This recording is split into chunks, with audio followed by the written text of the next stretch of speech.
Então, estamos iniciando então a nossa gravação da nossa segunda aula síncrona de matemática básica, esse curso de formação continuada de matemática básica, tá? Então, antes vamos dar uma passadinha ali na nossa página do Moodle, como vocês estão vendo aí já como capa, né? Tá? A gente então ali tem as orientações iniciais, só para dar uma retomada, tá? Ali nas orientações iniciais, que eu fiz só uma pequena modificação, tá? O resto está tudo igual. Ali vocês podem acessar o plano de ensino desse nosso curso, tá? Aqui no roteiro de estudos, é um roteiro mais geral, onde tem ali cada um dos capítulos, o estudo do capítulo 1, por exemplo, participar das aulas síncronas da primeira do dia 10, da segunda do dia 24, às 19 horas. Esse nosso primeiro capítulo vai de 10 de fevereiro a 3 de março. Tá? Vamos daqui mais uma pessoa chegando, acho que a Kelly está chegando.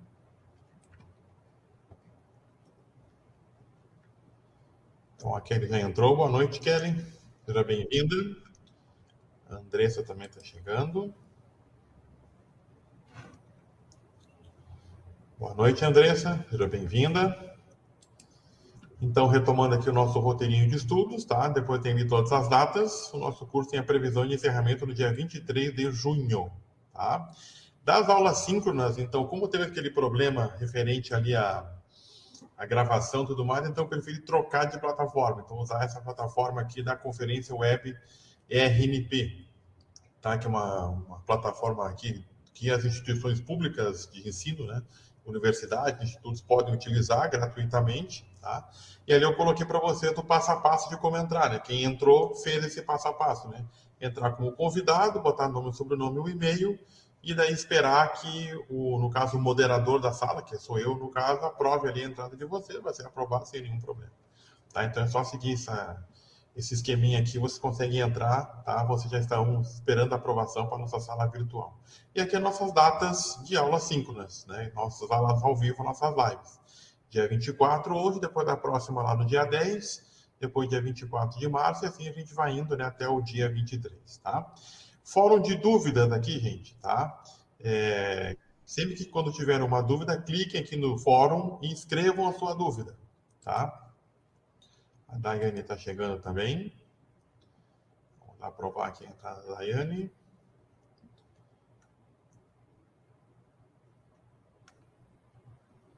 Tá entrando aqui. Daqui a pouquinho ela vai aparecer aqui para mim, tá? De qualquer maneira, boa noite, Daiane, seja bem-vinda.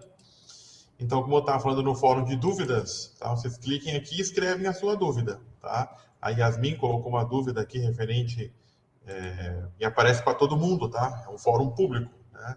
Perguntou como é que funcionava a avaliação da lista de exercícios, né? Se eu avaliava as listas, tá?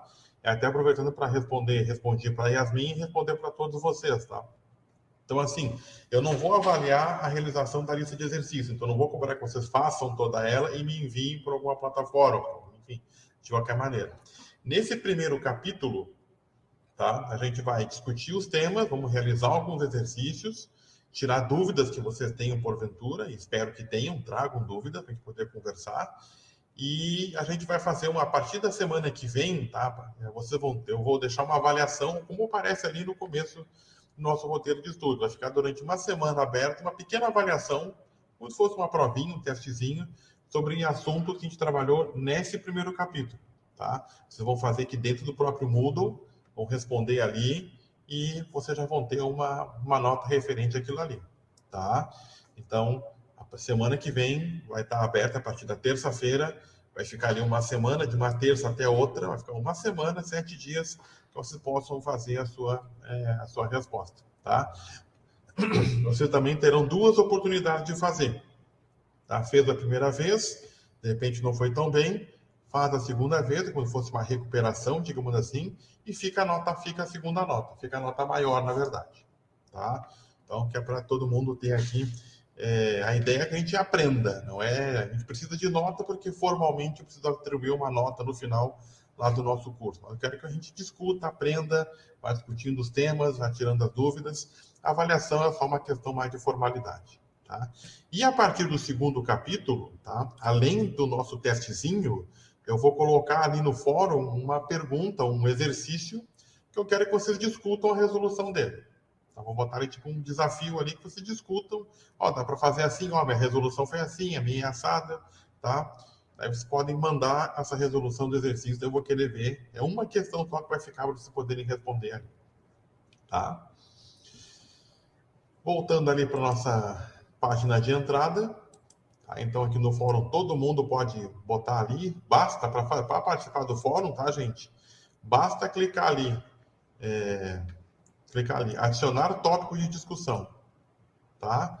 Bota o assunto, dúvida na questão 15 do capítulo 1, dúvida sobre frações, dúvida sobre, sei lá, triângulos.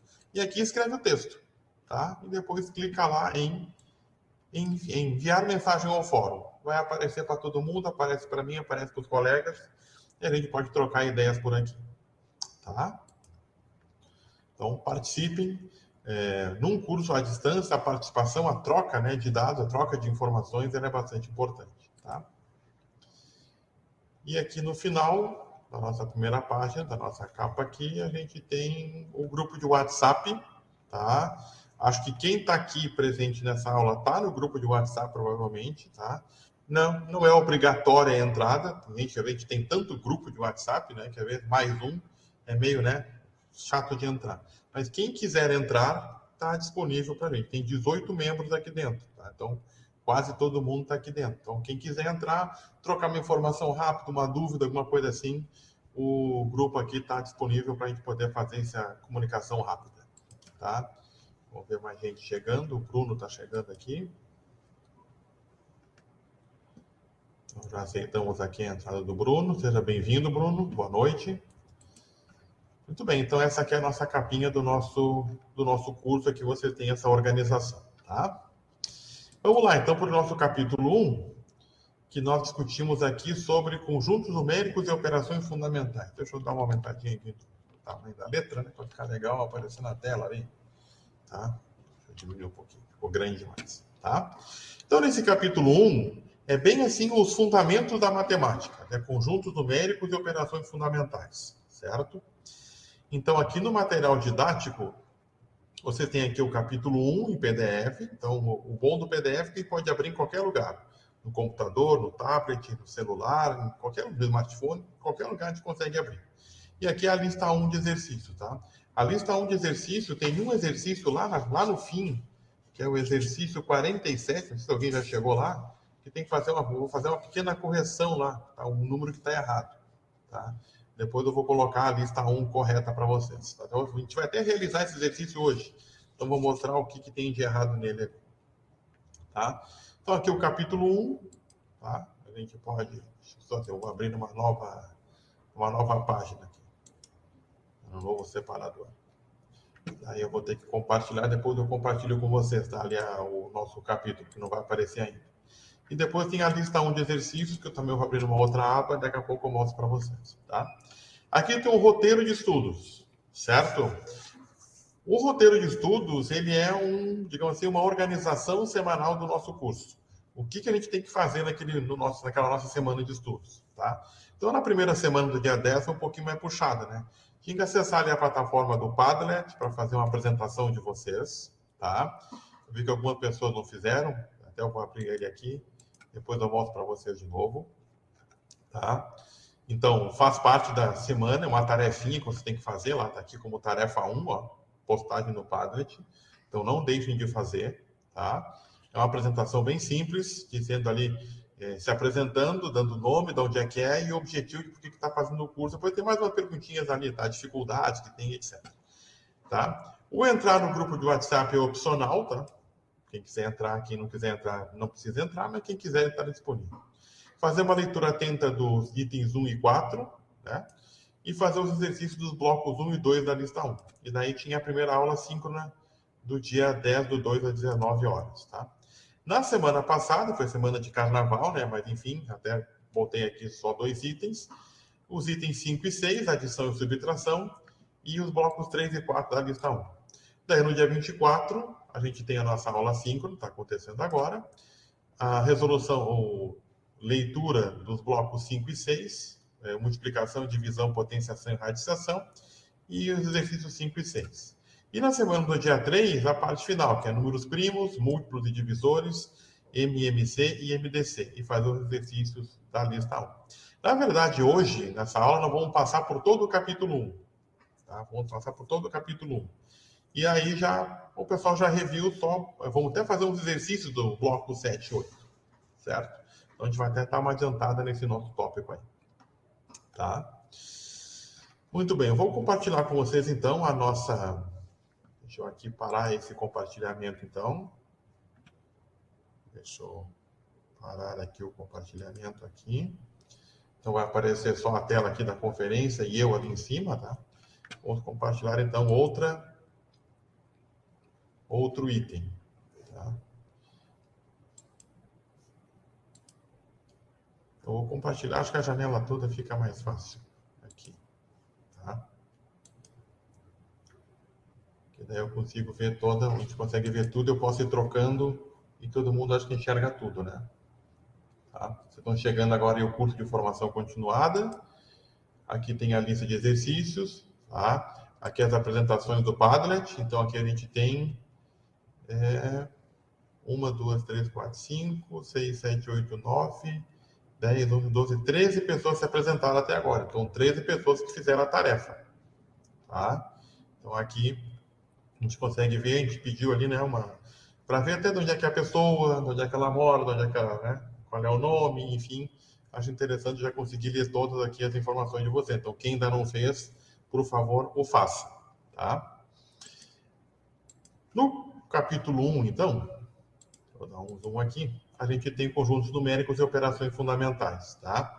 Então, eu tentei ser bem objetivo com relação aos tópicos. Deixa eu dar um F11, deixa eu ver se fica melhor. Acho que fica melhor, né? E vamos aumentar aqui. Eu fico olhando para o lado porque eu estou com outro computador ali com a tela aberta para ver como é que fica para vocês enxergarem, né? Para ficar legal para todo mundo ver, tá? Então ali, ó, conjuntos, tá? Então quando a gente pensa em conjunto, a gente pensa numa ideia de coleção, de um agrupamento de várias coisas, né, colocadas dentro, né, de um determinado grupo. Então a gente pode agrupar pessoas, animais, objetos, enfim, tá? E a gente tem alguns conceitos importantes a respeito, então, dos conjuntos, tá? Então, o conjunto é uma coleção de elementos com alguma característica em comum. Então, tu agrupa ali, sei lá, o pessoal faz coleção de figurinhas. Então, são figurinhas de alguma coisa, tá? Ou coleção de canecas, ou uma coleção de, enfim, tá? Ou pessoas, ou animais, tá? Ou objetos, tá? Querem que representem um conjunto com uma letra maiúscula. A, B, C, etc. Um elemento é cada um dos itens daquele meu conjunto. Cada objeto, cada pessoa, cada animal daquele conjunto.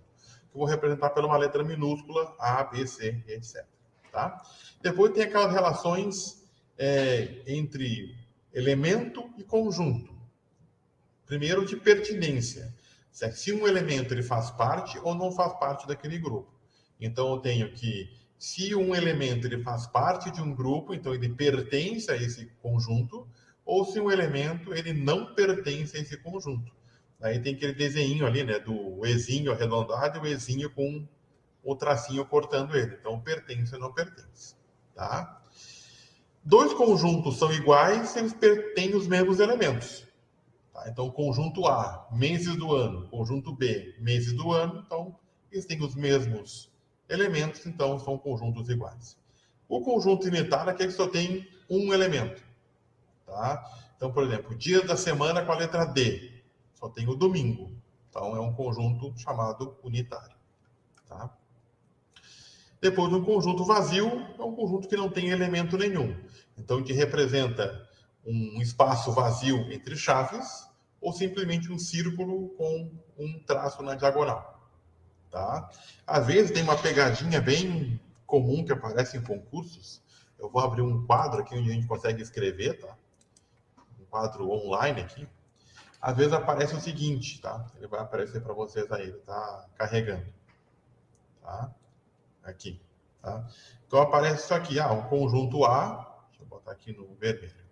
Conjunto A, por exemplo, e aparece isso aqui. Daí afirma lá, então o conjunto A é um conjunto vazio. Ele não está aparecendo para vocês ali, né? Deixa eu dar um... Vocês estão conseguindo enxergar o quadro que eu já escrevi alguma coisa nele? Vocês conseguem enxergar ali? É que agora eu troquei de... Agora eu troquei de tela. Deixa eu voltar para outra tela. Não sei se é o meu computador Apareceu, novo só que que está parece, dando, eu acho que tá com delay, se ele está professor. ruim. Agora apareceu ali, agora estou enxergando ali. Tá? Tá aparecendo ali. Então, conjunto A, onde tem ali um símbolo do conjunto vazio entre colchetes. Aí aparece assim lá no item de um concurso, né? Ah, o conjunto A é um conjunto vazio. Não, tá? Porque para ser conjunto vazio, ou eu expresso assim, somente as chaves, sem nada dentro, ou eu vou escrever o conjunto vazio apenas assim, tá? É que eu estou olhando ali, agora está aparecendo. Então, o conjunto A só com as chaves, ou o conjunto A só com o círculo cortado no meio. Então, esse conjunto aqui, ele não é vazio. Tá? É uma pegadinha aí que aparece bastante nos concursos, em provas, etc. Né? Então, esse conjunto A entre chaves e o símbolo de conjunto vazio, ele não é um conjunto vazio. Tá? Às vezes tem essas pegadinhas aí nos concursos. Tá? Voltando aqui, aparecendo na tela aqui, subconjunto. Tá? Então eu digo ali que o conjunto A ele é um subconjunto de B quando todo elemento do conjunto A pertence ao conjunto B. Tá? Por exemplo, vou voltar aqui no nosso quadro virtual, que está meio demoradinho para carregar. Tá? Mas enfim, vamos indo. Deixa eu escrever aqui para vocês verem. Vou botar aqui.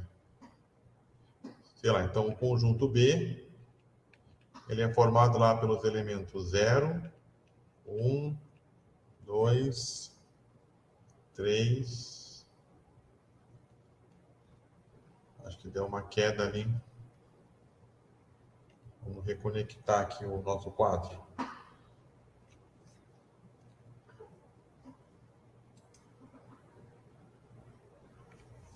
Acho que deu um probleminha da internet aqui. Então, vamos compartilhar novamente o quadro. Aqui a janela.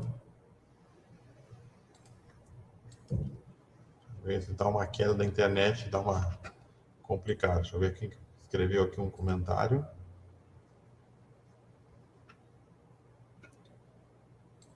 Até esse meu computador aqui também ele não é muito bom. Vamos ver o que tem de comentário.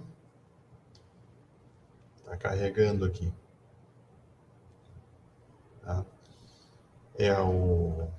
O pessoal está falando aqui, né? Se está travando para alguém também, né? A Ingrid pergunta se pode ser a minha internet. Eu estou achando que é a internet daqui, tá? Que deu uma falseada, tá? Vamos ver, agora está aparecendo ali a tela do quadro, né? Acho que agora a internet está ok. Tá? Então, eu estava escrevendo ali o conjunto, tá? Então, por exemplo, tem esse conjunto aqui.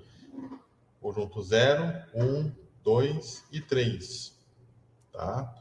E eu vou fazer lá um outro conjunto A. 1 e 2. Tá?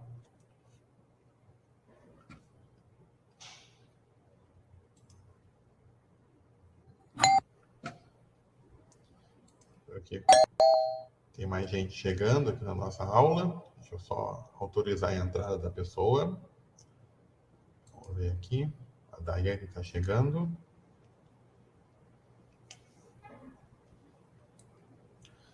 Boa noite, Daiane. Seja bem-vinda. Vamos voltar para o nosso quadro, ver se vai aparecer ele completinho agora. Agora apareceu. Então, vocês estão vendo aí dois conjuntos. O conjunto B, formado pelos elementos 0, 1, 2, 3, e o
Eu vou fazer o seguinte, eu vou fechar o meu vídeo, que de repente está sobrecarregando a internet aqui e fazer o vídeo, então eu vou ficar só com o áudio e o compartilhamento da tela, tá? Ele está carregando a tela, então ele não parou o compartilhamento aqui. Vamos só aguardar um instantinho.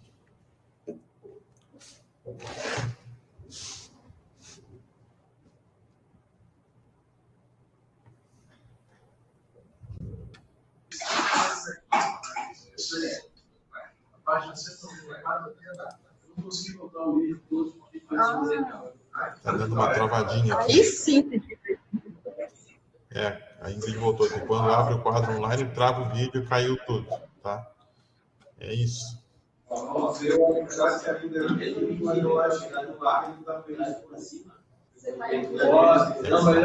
quadro que tá dando uma travada, né?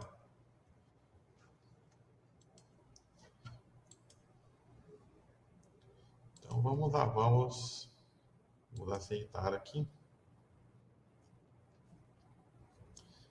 Então o Jean está chegando também. Boa noite, Jean, seja bem-vindo. Vamos fazer uma última tentativa, ver se a gente consegue ali, tá?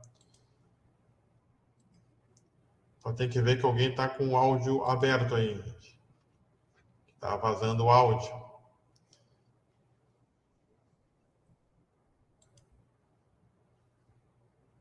Aí. Então vamos lá. Vamos ver se a gente consegue abrir o quadro de novo, se ele consegue ficar fixo aí, tá? Vamos tentar não. Ver se a internet vai nos ajudar.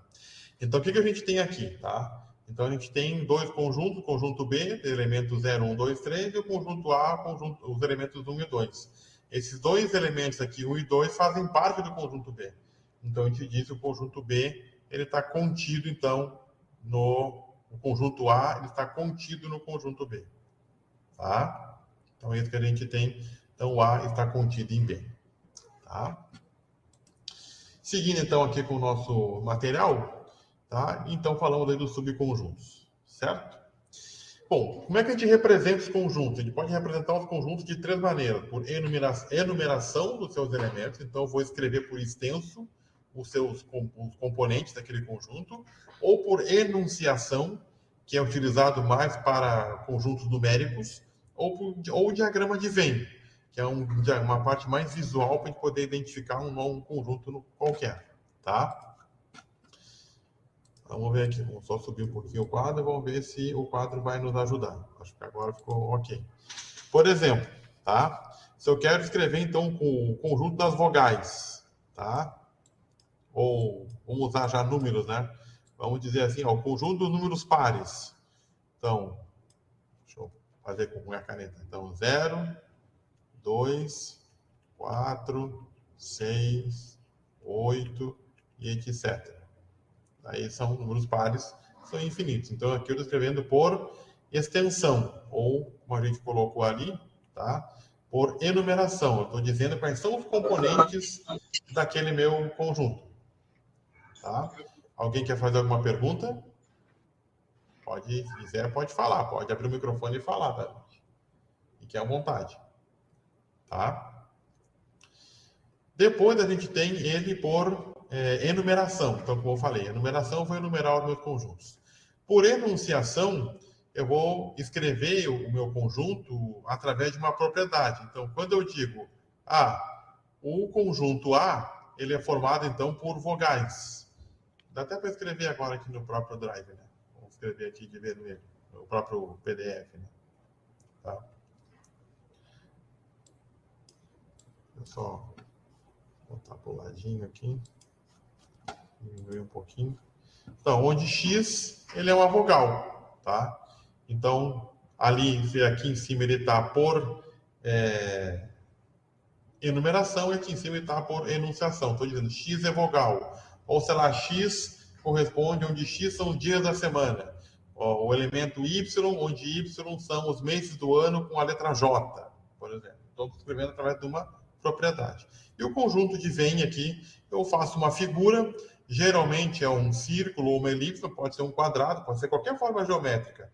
Eu vou colocar os elementos do meu conjunto dentro de uma figura fechada, tá? Em geral, ali é um círculo, alguma coisa assim, mas ou uma elipse, mas é dentro de uma figura fechada. Uma figura aqui qualquer, necessariamente, não precisa ser uma figura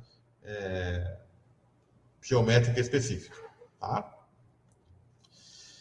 Operações com conjuntos. A gente tem duas operações principais, tá? Então, eu tenho a operação de união, tá? Onde, dados dois conjuntos quaisquer, com seus elementos aqui, eu vou fazer a união deles. E a gente representa por essa letrinha aqui, por essa letra U, indicando a operação união dos conjuntos. Então, juntando os conjuntos A e B, tá? A gente vai ter o elemento 0, o elemento 1, que aparece duas vezes, mas eu não vou escrever duas vezes, vou escrever uma vez só. 2, 3, 4, 5 e 7. Usando o diagrama de Venn, ó, tá? Então, os elementos do A, 0, 2, 4 e 1 e o 3. Esse 1 e 3 é comum entre A e B. Então, para eu escrever duas vezes, a gente faz essa representação aqui, o B, 1, 3, 5 e 7. Tá? A outra operação importante dos conjuntos é a operação de interseção, tá? Onde é o 1 de cabeça para baixo. Então, dados os conjuntos aqui 0, 1, 2, 3, 4 e o conjunto B, 1, 3, 5 e 7, quais são os elementos que estão em comum aqui? Tá? Os elementos em comum é o elemento 1, que aparece em ambos os conjuntos, e o elemento 3. O elemento 3 também aparece em ambos os conjuntos. Então, o conjunto resultante da interseção entre A e B é formado pelos elementos 1 e 3. Tá? Então, notem, ó, que essa área aqui do conjunto, ó, essa área aqui do conjunto representa, então, o resultado da operação da interseção entre o conjunto A e B. Tá? Aqui a gente já tinha discutido naquele primeiro encontro. Tá? O item 4, conjuntos numéricos. Então, a gente vai trabalhar com os conjuntos números naturais, os números inteiros, os números racionais, irracionais e reais. Tá? Os números complexos, ele já é um tema mais de ensino médio, quase ensino superior. Tá? E pouco cobrado aí em Enem, vestibular da vida. Até podendo depois fazer uma passada sobre ele, tá? Mais adiante. Mas esses 5 conjuntos aqui são os principais. Tá? Quem são os números naturais? São os números inteiros positivos. 0, 1, 2, 3, 4, 5 e assim por diante. Tá? Se eu excluir o 0, eu represento os conjuntos de números naturais pela letra N com esse asterisco aqui, ó. Tá? Para indicar que eu estou tirando o 0. São números naturais não nulos. Tá? Esses são os números naturais, os números comuns que a gente aprende lá, né, no início da escola. Depois, a gente aparece a necessidade de ter os números negativos junto com os positivos. Então, eu vou ter os números inteiros, representados pela letra Z. Tá? Então, além de conter os números naturais, contém, então, os números negativos. Tá? Daí, a gente tem subconjuntos dos números inteiros. A gente vai ter lá os números os números inteiros, excetuando o 0, ou seja, os não nulos. Ó, é o conjunto dos números inteiros menos o 0. Depois eu posso separar na metade, esse grande conjunto. Eu tenho os números inteiros positivos, que são os números naturais, e tenho os números inteiros negativos, que é do 0 para baixo. Menos 1, menos 2, menos 3, assim por diante. Ok? Depois eu tenho o conjunto dos números racionais, daí já começa a dar uma complicada, né? O que são os números racionais? A palavra racional vem de razão, tá? E na matemática, uma razão é uma divisão. Então, se eu tenho uma fração, por exemplo, 1/3, tá? 1/3 é um número racional, porque ele é uma fração. O número 2 é um número racional? Porque ele pode ser representado pela fração 2 sobre 1. 2 sobre 1, 2 dividido por 1 é 2. Então, não alterou. Então, também é um número racional. Então, os números racionais pegam os naturais, daí, claro, que é englobado pelos números inteiros, e também envolvem as frações e os decimais. Tá? Porque 1/3 vai ser 0,33. Tá? Então, vai ser, então, também os números decimais. Tá? Então, ó, representando o conjunto dos números racionais por enunciação, eu vou ter que o conjunto dos números racionais vai ser uma divisão de A por B, onde o elemento A ele pertence aos números inteiros, então pode ser qualquer número, incluindo o zero, só que o B, que é o denominador da minha fração, não pode ser o zero. Então é o conjunto de números inteiros menos o zero, porque você sabe que não existe divisão por zero. Então, tipo, 3 sobre zero, isso aqui é indefinido, tá? Não há definição desse valor, certo? Então isso aqui não pode acontecer, tá? Então a gente tem as frações, e todas as frações podem ser representadas através de um número decimal, exato ou não exato, tá?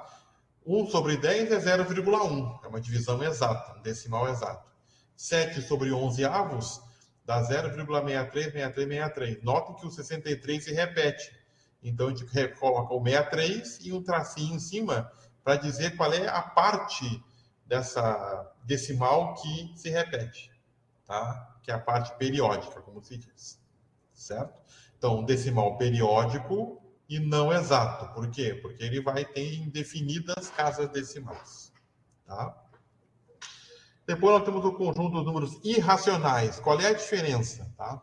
Os números racionais podem ser representados por uma fração. Os números irracionais, eles não são escritos por fração. Eu não consigo representar por fração. Então, irracionais, ou seja, não racionais, eles não podem ser representados através de uma fração. E tem uma representação decimal infinita e não periódica. Por exemplo, raiz de 2. Se você coloca numa calculadora raiz de 2, vai dar 1,4142135 e vai embora. Ou raiz de 3, 1,73, 20, 58 e vai embora. Ou o pi, né? Famoso aí o pi, que vale 3,14, 15, 92, 65, 35 e tem milhares e milhares e milhões de casas decimais. Então, eu não consigo representar esses números através de uma razão. Então, eles são são chamados números irracionais. Como é que eu identifico entre dois aqui se ele é racional e irracional? Bom, o racional ele vai ser ou um número decimal exato ou periódico. Então, 63, 63, 63, 63, assim, sempre, sempre, sempre. O irracional são números, entre aspas, aleatórios. 41, 42, 135, 73, 20, 58, assim por diante. Esses são os irracionais. Tá? E por fim, a gente tem o conjunto dos números reais. O conjunto dos números reais engloba todo mundo. Pega os racionais, que já pegou os naturais e os inteiros, e os irracionais. São aqueles que não podem ser representados através de fração. Tá? Então, se a gente for observar visualmente, utilizando ali o símbolo de contido, os números naturais são contidos no conjunto de números inteiros, que por sua vez estão contidos no número dos conjuntos dos números racionais, que por sua vez estão contidos no conjunto dos números reais. Ah, mas os irracionais? Os irracionais, eles estão dentro dos reais, mas não estão dentro dos racionais. Se a gente representar, olhar isso que está marcadinho em amarelo, num conjunto, ó, um diagrama de Venn, ó, os reais e os racionais estão lá dentro, os inteiros estão lá dentro, os naturais estão lá dentro. Então, N está contido em Z, que está contido em Q, está contido em R. Só que os irracionais é um casinho à parte, tá? Mas está todo mundo dentro dos números reais, tá?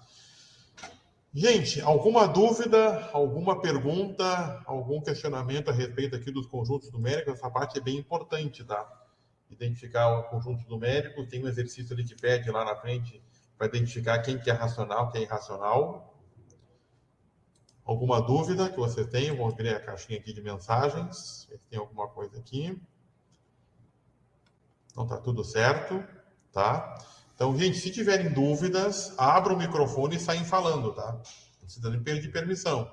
Tem a mãozinha ali que tu pode levantar para falar, mas abra o microfone e pergunta. Pode interromper, não tem nenhum problema. Devem fazer isso, tá? Vamos lá. Eu estou escrevendo direto no PDF, vou até apagar lá o quadro que estava travando a nossa aula aqui.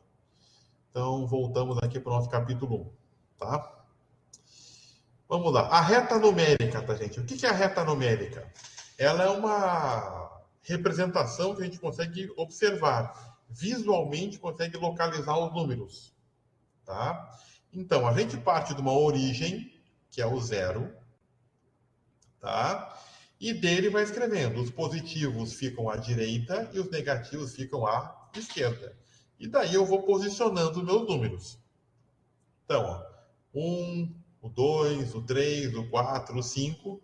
E notem, por exemplo, o raiz de 2, que é 1,4, 1,41. Ele não está exatamente no meio, mas está quase no meio entre 1 e 2. Tá? O π, que é 3,14, ele está aqui, ó. Tá? Então, 3,14 é um pouquinho depois do 3. Então, ele fica do ladinho do 3 ali, o π. 9 meios, que é um número racional, que seria 4,5. Então, ele está bem no meio entre 4 e 5. Tá? O menos 7 meios, que seria menos 3,5, 3,5. Então, está entre menos 4 e menos 3. Tá? Então, a reta numérica ajuda muito a gente saber, às vezes, tirar uma dúvida. Quem é que é maior? Tá? É tal número ou tal número? Então, na reta numérica, a gente consegue ter uma visualização legal disso aí. A questão do oposto e do valor absoluto ou módulo, tá? Então, por exemplo, se eu digo para vocês que eu tenho aqui o número 2, quem é que seria o oposto do número 2? Tá? Bom, o número 2, ele está distante da origem 2 unidades. Ó, 1 unidade, 2 unidades. O oposto do 2 também tem que estar a 2 unidades de distância para o outro lado. Então, 1 unidade, 2 unidades. Então, vou cair no menos 2. Então, te diz que o número oposto ou simétrico de um número, quando eles se situam a mesma distância da origem. Tá? Tomo a origem como base. Se eu estou lá no 3, quem é o oposto? É o menos 3. Se eu estou na origem no π, quem é o oposto? É o menos π. É sempre quem está a mesma distância da origem para o outro lado. Tá? Isso, então, é chamado oposto ou simétrico. E, por fim, a questão do módulo. Tá? O que é o módulo? Ou o valor absoluto de um número. Tá? Que a gente representa por um número entre duas barras, dos dois lados. Tá? É a distância daquele ponto para a origem. Tá? O 2, que a gente acabou de ver aqui em cima, deixa eu botar de novo aqui o 2, ó. O 2, ele dá origem, tá? Deixa eu botar uma apagadinha aqui para a gente apagar aqui, ó. Tá, voltamos. O 2, ele está a 2 unidades de distância da origem. Então, o módulo do 2 é exatamente 2. E quem é o módulo de menos 2? O valor absoluto de menos 2. Qual é a distância do número menos 2 da origem? Ele está distante 2 unidades. Então, o módulo de menos 2 vale 2. Tá? O módulo, então, é a distância do meu número para a origem. Tá? Bom, a gente viu isso aqui naquele nosso primeiro encontro. Tá? Agora vamos discutir a partir do item 5. Ver se tem mais alguma pergunta aqui. Quem não quiser perguntar, pode botar uma mensagem aqui do ladinho, a gente vai acompanhando também, tá? Deixa eu fechar aqui o Padlet, para ter menos coisa aberta. Vamos para o capítulo 1 seguindo aqui. Ou a gente pode, de repente, passar num exercício, né? Antes de passar para os capítulos, tá? Então, ali, ó. Deixa eu abrir aqui a caneta, tá? Para escrever. Então, no bloco 1, fala sobre conjuntos. Por exemplo, no conjunto, o exercício número 1, ele pede para escrever os elementos desses conjuntos aí, tá? Por exemplo, o conjunto B é formado por elementos X, sendo que X é um estado brasileiro da região sul, tá? Então, quem é que compõe esse conjunto? O Paraná, Santa Catarina e Rio Grande do Sul. Então, aqui agora eu estou enumerando os componentes do meu conjunto, tá? Na letra C, X é um número par positivo, tá? Deixa eu puxar uma setinha para cá. Então, quem é que vai ser esse conjunto? Par positivo. 0, 2, 4, 6 e etc. É um conjunto infinito. Eu vou ter infinitos números pares positivos. Tá? Na letra D, x é um número natural menor do que 0. Esse conjunto aqui é um conjunto vazio. Não existe números naturais menor do que 0. Tá? Porque menor do que 0 tem os negativos. E os negativos são os números inteiros, não são números naturais. Tá? Na questão 2, fala ali de conjuntos, operações de conjuntos, tá? Por exemplo, se eu quero fazer a união dos conjuntos A e B, ó, A união B. Então, que resultaria nesse conjunto aqui?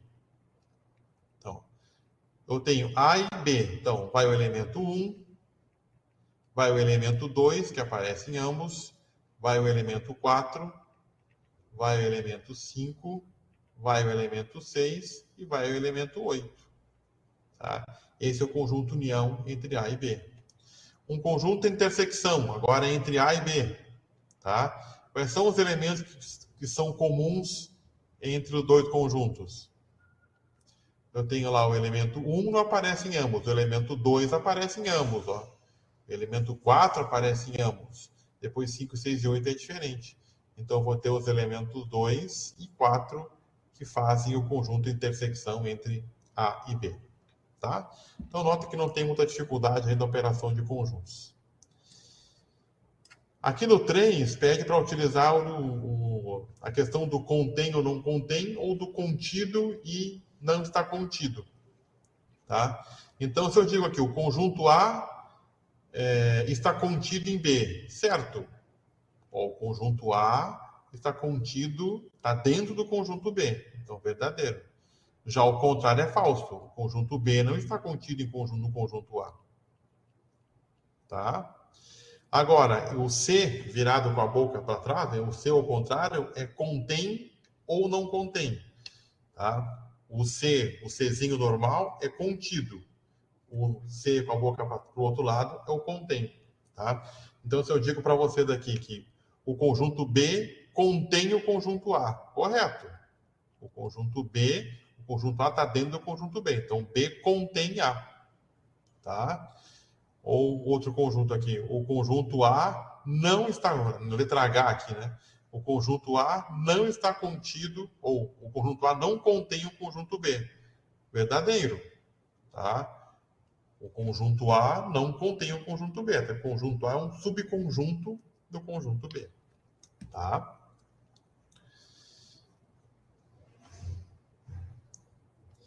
Aqui um exercício de, por exemplo, tá? Indicando quem são os racionais e quem são os irracionais. Tá? Então, isso é interessante para a gente poder identificar. Tá? A gente tem ali o menos 3, raiz de 2, menos 9 quartos, 0,22, 2, raiz cúbica de 8, π e raiz cúbica de 9. Tá? Então, assim, vamos marcar os irracionais de vermelho, tá? Ou os racionais de vermelho, e os irracionais vamos marcar de azul. Tá? Quem são os números racionais? São aqueles que eu posso pode ser representado através de uma fração. Então, o menos 3, então deixa eu só trocar de cor aqui, tá? Vou botar a cor vermelha. Primeiro, então, os racionais. Então, 3 é um número racional. Eu posso fazer ele menos 3 sobre 1. O raiz negativa de 9 quartos. O 9 quartos, se eu for fazer a raiz disso aqui, vai dar 3 sobre 2. Negativo. Então, ele é um número racional. Tá? 0,22222. Então, é uma dízima periódica. Tá? Ou seja, ele pode ser representado assim, 0,2 e um tracinho em cima, para dizer que é o período, que é o que se repete. Então, ele é um número racional. Tá? Depois a gente tem ali raiz cúbica de 8. Raiz cúbica de 8 é 2, que eu posso representar por 2 sobre 1. Então, ele também é um número racional. Tá? Depois, os irracionais vão ser o raiz de 2, que dá 1,41 e assim por diante. O π, que é 3,14 e assim por diante. E o raiz cúbica de 9. Tá? Então, cuidado, raiz cúbica, né? Não é raiz quadrada. Raiz cúbica de 9. Então, esses três são irracionais, porque eu não consigo representá-los através de uma fração. Tá? E no 7 aqui, tá? Um número racional qualquer, tá? Esse 7, a alternativa correta é a letra D, tá? Um número racional nunca se expressa na forma de um decimal inexato, tá? As formas decimais podem ser expressas na forma exata ou periódica, mas inexato não. Inexato seria lá o raiz de 2. Então, o número racional ele nunca vai ser expresso por uma raiz inexata. Vai ser uma raiz exata ou um decimal exato ou um decimal periódico. Tá? Talvez, acho que desses exercícios aqui, desse primeiro bloco, sejam o que mais deem, digamos assim, dúvida. Tá? Porque o de oposto é simples de calcular aqui, o módulo também é bastante simples. Tá? Vamos lá. Vamos falar do sistema de numeração decimal, tá? Que também é importante. Porque, assim, a gente tem os números e algarismos. Às vezes as pessoas confundem. O que é um algarismo? Até eu sempre faço uma relação que é o seguinte, né? Uma analogia ou uma relação. O algarismo está para o número como uma letra está para uma palavra. Então, com letras eu escrevo palavras. Com algarismos eu escrevo números. Tá? Então, quem são os algarismos? 0, 1, 2, 3, 4, 5, 6, 7, 8, 9. Seria o nosso, entre aspas, nosso alfabeto numérico. Tá? Por isso, entre aspas, né? Porque é alfabeto, letra, né? Então, o nosso alfabeto numérico são os algarismos, de 0 a 9. E os números, bom, tá? Eu tenho infinitas possibilidades de números que eu posso escrever com esses 10 algarismos. Tá? Então, por exemplo, aqui eu peguei um número, que é da população brasileira estimada para 2025. Tá? A gente tem aqui esse número, 213.421.037 pessoas. A estimativa da população brasileira para 2025, né, o ano passado. Então, a gente tem aqui, olhando da direita para a esquerda, então aqui a gente tem a casa das unidades, das dezenas, das centenas, unidade de milhar, dezena de milhar, centena de milhar, unidade de milhão, dezena de milhão, centena de milhão. Daí eu teria lá unidade de bilhão, dezena de bilhão, centena de bilhão e assim sucessivamente. Tá? Onde cada número tem a sua posição, tem um valor conforme a sua posição. Esse algarismo 2 aqui, por exemplo, ele está na posição de centena de milhão. Ele representa 200 mil. Tá? Esse algarismo 1 aqui, ele está na dezena de milhão. Ele representa 10 milhões. Esse algarismo 3 aqui está na unidade de milhão. Representa 3 milhões. Até chegar no 7, onde são 7 unidades, que vão compor todo esse número aqui de 213.421.037. Tá? Então, essa é a questão do nosso sistema de numeração decimal. Tem outros sistemas de numeração, mas o sistema de numeração decimal é o mais utilizado. Tá? Gente, vamos fazer uma passada bem rápida aqui sobre as operações fundamentais, que, como o nome está dizendo, são fundamentais. Tá? A gente tem ali as principais, a adição, subtração, multiplicação e divisão, mas também tem a potenciação e a radiciação. Tá? A adição é quando eu quero juntar coisas. Então, aqui, mais 3 e mais 5.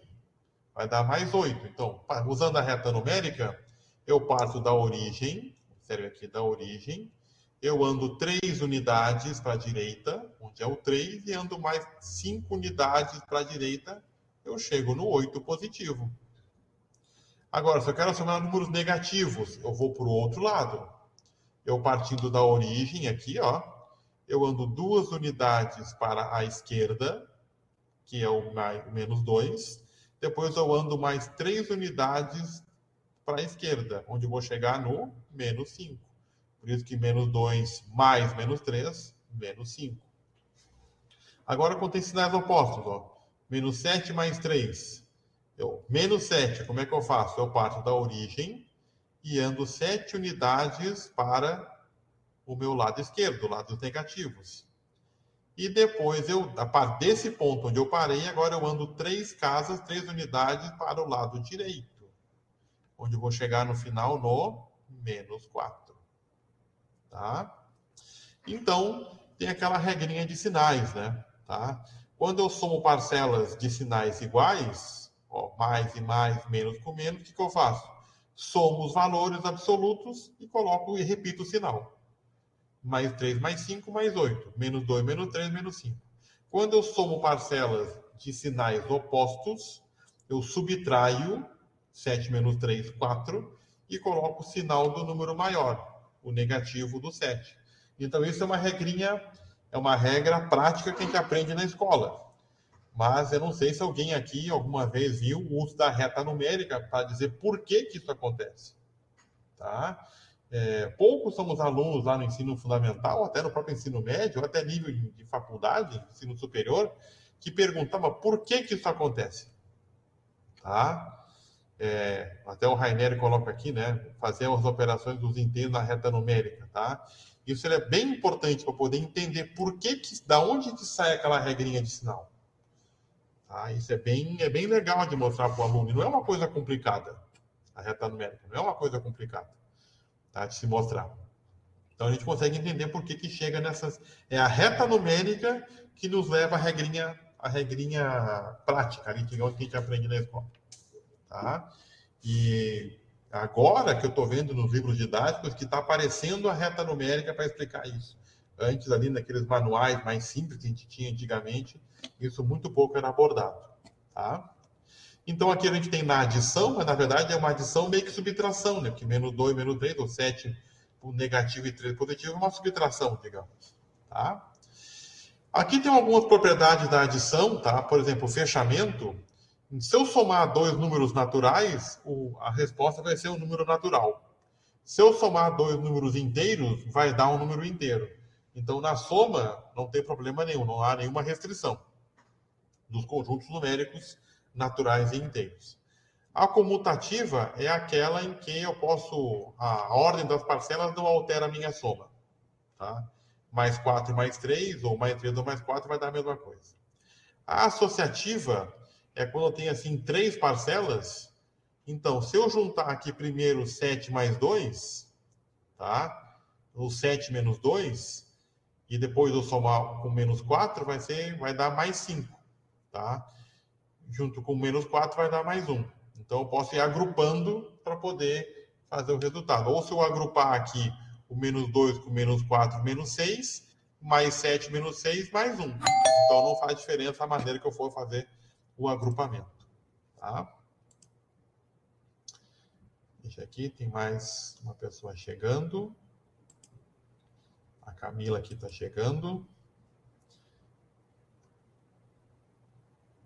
Boa noite, Camila. Seja bem-vinda aqui ao nosso encontro, nossa aula. Vamos voltar aqui, onde é que eu estava? Aqui no capítulo 1, tá? E na adição, o elemento neutro é o zero. O zero não faz nada. Qualquer número somado a zero é aquele número. Então, não tem diferença, tá? Quando falamos da subtração, é quando eu vou tirar alguma coisa. Tá? Então, eu vou retirar, eu vou comparar, vou fazer uma diferença. Então, quando eu retiro, quanto é que vai sobrar, quanto é que vai faltar para a gente. Tá? E a subtração, podemos usar a mesma ideia da reta numérica, a gente até ali em cima viu subtrações. Era uma soma, era uma subtração, digamos assim. Tá? Elemento neutro, tá? O zero na soma não faz nada, mas o zero na subtração depende da posição dele. Se eu fizer, por exemplo, 8 menos 0, dá 8. Tá? Agora, 0 menos 8 não vai dar 8, vai dar menos 8. Então, dependendo da posição do zero, na minha subtração, vai dar resultados diferentes. Então, o zero só vai ser elemento neutro quando ele estiver à direita da subtração. Se ele estiver à esquerda, já vai dar diferença. Tá? a não comutatividade, ou seja, a ordem dos termos altera o resultado. 10 menos 6 é 4, mas 6 menos 10 é menos 4. Então, eu vou ter uma diferença com relação a isso. Tá? Seja bem-vinda também a Raquel, boa noite. A não associatividade. Então, agrupar números numa subtração maior, com mais de 3 elementos, já complica. Ó. Então, aqui eu tenho 12 menos 5 menos 3. Se eu faço 12 menos 5, vai dar 7. 7 menos 3, 4. Agora, se eu primeiro agrupar aqui, ó, 5 menos 3 dá 2. 12 menos 2 dá 10. Então, agrupar números também vai mudar o resultado. Então, a subtração ela já é mais restritiva com relação aí às suas propriedades. Tá? Gente, multiplicação. Tá? A multiplicação, gente, não deixa de ser uma soma de parcelas, repetidamente. Tá? Então, por exemplo, como é que eu encaro esse produto aqui? Ó? Mais 2 vezes mais 3. É como se eu pegasse o mais 3 e colocasse na reta numérica 2 vezes. Ó. Eu passo da origem, eu marco aqui 3 unidades para a direita, porque é positivo, depois mais 3 unidades para a direita. Vou chegar no 6 positivo. Tá? Agora eu quero fazer 2 vezes o menos 4. Então eu marco menos 4 da origem, chego aqui, ó, em menos 4, depois dando mais 4 unidades para o lado esquerdo. Vou chegar no menos 8. E agora, gente, quando a gente tem dois números negativos, como é que fica isso aqui? Tá? Vou dar uma ampliadinha aqui na tela para ficar mais visível para todo mundo. Tá? Bom, eu primeiro entendo que eu tenho que fazer o menos 3 duas vezes para o lado esquerdo, já que o menos 3 é negativo. Ó, então eu parto da origem, ando até o menos 3, depois eu ando mais 3 unidades para a esquerda, menos 6. Beleza. Só que esse sinal de negativo aqui, ó, na frente do 2, indica que eu tenho que fazer o oposto. Eu vou ter que pegar o simétrico do menos 6. E o simétrico do menos 6 vai ser quem? Vai ser o mais 6. Tá? Então, se eu pensar só no 2 vezes menos 3, então vai ser menos 3 mais menos 3, menos 6. Só que esse sinal de negativo aqui na frente está me dizendo que eu tenho que pegar o valor oposto dele. Então vai ser lá o mais 6. Tá? Daí, da reta numérica, de novo, sai aquelas regrinhas do produto e também da divisão. Tá? Que a gente aprendeu lá no ensino fundamental. Lá na sexta série, se não me engano. Né? Agora é 7º ano, né? Então, ó, mais com mais com menos dá menos com mais dá menos com menos dá mais. Então, sinais iguais é positivo, sinais diferentes é negativo. Tá? É daí que surge, então, essas regrinhas de sinais que a gente tanto ouve lá falar, que os alunos decoram isso aqui, né? E a gente muitas vezes não sabe por que isso acontece. Tá? Então, a reta numérica ela é bem útil para isso. Tá? Outra coisa também, multiplicação por zero dá sempre zero. Tá? O zero anula tudo. Tá? Aqui tem algumas propriedades da multiplicação. A ordem dos fatores não altera o produto, que é uma frase até muito usada aí no senso comum, né, no nosso dia a dia. A propriedade associativa, ela vale. Então, eu posso agrupar aqui. Tenho 2 vezes 3 vezes 4. Faço 2 vezes 3, 6. Vezes 4, 24. Posso agrupar o 3 e o 4. 3 vezes 4, 12. Vezes 2, 24. Ou se eu fizer 2 vezes 4, 8. Vezes 3, 24. Então, eu posso ir agrupando de 2 em 2, que vai dar sempre o mesmo resultado. Tá? Elemento neutro é o 1. Então, qualquer número multiplicado por 1 é o próprio número. E tem depois aqui, tá? A propriedade distributiva em relação à adição. Tá? O que é a distributiva? Tá? Eu tenho um número que está multiplicando uma soma. Então, eu posso fazer aqui a distributiva. Ó, 3 vezes 4, aqui, e depois 3 vezes 5. Então, vai dar 12, mais 15, vai dar 27. Tá? Então, essa é a propriedade distributiva. Eu posso pegar esse 3 e distribuir multiplicando o 4 e depois também distribuindo multiplicando o 5. Fazendo chuveirinho, como o pessoal diz aí nos cursinhos aí, mas até para ensinar para os alunos, né? Tá? E depois a divisão, tá? A divisão, ela tem como regrinha de sinais iguais às da multiplicação, tá? Não muda nada.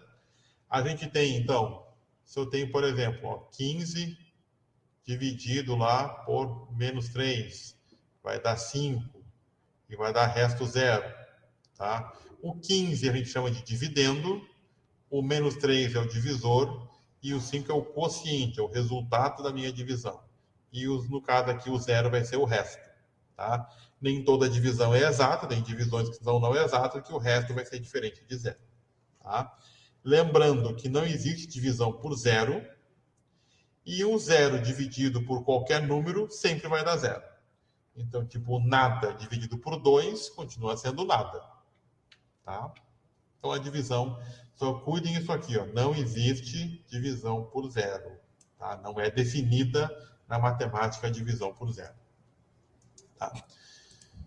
Gente, tudo bem por enquanto? Estamos com 8, quase 1 hora já de prova não, 1 hora já de aula, tá? Tudo bem por enquanto, tá? Se vocês tiverem sugestão de exercícios para serem resolvidos, tá? Por favor, vocês digam aqui ou escrevam aqui no nosso bate. Quero que resolva exercício tal, 5, 15, 28, lá, botem aqui que a gente vamos resolver aqui no final, na última meia hora, quero deixar para a gente resolver aqui alguns problemas, tá? Vamos lá. Potenciação. Tá, nós estamos quase na reta final, estamos no item 6, são até 8 itens aqui no nosso capítulo. Potenciação. Gente, se a multiplicação é uma soma, representa uma soma de vários fatores iguais, a potenciação é a multiplicação de vários fatores iguais. Como é que eu entendo um A elevado à enésima potência? É o A, a multiplicação do A, enésima vezes, N vezes. Tá? Onde o N aqui, tá? Nossa potência é um número maior do que 1, nesse caso. Tá? Então, isso é a potenciação, certo? Lembrando que a gente tem, se eu tenho, por exemplo, então, o A elevado a N, o A é minha base, tá? O A é a base, e o N vai ser o nosso expoente, certo? Qualquer número elevado a 1 é o próprio número, qualquer número elevado a 0 é 1. Tá? São conceitos importantes também. Então, ó, menos 5 elevado ao cubo é menos 5 vezes menos 5 vezes menos 5, 125. Aqui, claro, eu vou usar a regrinha de sinais. Ó. Menos com menos dá mais, mais com menos, menos. Tá? 7 elevado a 1 é 7, 3 elevado a 0 é 1. Tá? Algumas propriedades das potências, que são bem importantes lá para frente, tá? Para fazer cálculos, tá? Multiplicação de potência de mesma base. Mantém a base e soma os expoentes. Exemplo, ó, menos 2 ao cubo vezes menos 2 na quarta potência. Mantém a base menos 2, soma os expoentes 3 e 4, 7. Divisão de potência de mesma base, onde a base é diferente de zero, né? Tá? Porque não tem divisão por zero, né? Então, no caso, eu mantenho a base e agora subtraio os expoentes. Então, 4 na quinta potência, dividido por 4 ao cubo, é 4, 5 menos 3, 4 ao quadrado. Potência de potência. Eu tenho uma potência que é elevada a uma outra potência. Então, eu mantenho a base e multiplico os expoentes. Aqui, 2 e 4, 8. E potência de um produto, eu posso distribuir essa potência para cada um dos membros desse produto. Então, A vezes B elevado à enésima potência, eu posso fazer A na N vezes B na N. Certo? Então, aqui, menos 2 vezes 3 na quarta potência, eu elevo menos 2 na quarta potência, 3 na quarta potência. Eu não resolvi a potência, eu só deixei ele indicado para simplificar aqui. Uma coisa importante, alguém pode perguntar ali, mas cadê os expoentes negativos? A gente vai ver os expoentes negativos quando trabalhar lá nas frações. Tá? Nas frações a gente coloca lá o expoente negativo. Tá? No próximo capítulo. A radiciação, que é a raiz. Tá? Quando fala em radiciação, é a raiz enésima de qualquer número. De um número qualquer. Tá? Não só a quadrada. Então, a gente pode entender, a gente pensar em operações inversas, né? Soma, subtração, multiplicação, divisão, potenciação, radiciação. Então, seriam operações inversas uma da outra, tá? Então, aqui a gente tem alguns quadrados, ó. Então, 0 ao quadrado, ou seja, 0 vezes 0 dá 0. 2 ao quadrado, 4. Então, tem uma tabelinha aqui de algumas potências, tá? No caso, elevadas ao quadrado. Essas potências, esses resultados, então 0, que é 0 ao quadrado, 1 ao quadrado, 2 ao quadrado, 3 ao quadrado, que dá 0, 1, 4, 9, sucessivamente, são chamados quadrados perfeitos. Tá? Observem algumas coisas aqui que a gente tem na questão da radiciação, que é para a gente não se confundir. Ó, 5 ao quadrado é 5 vezes 5, ou seja, 25.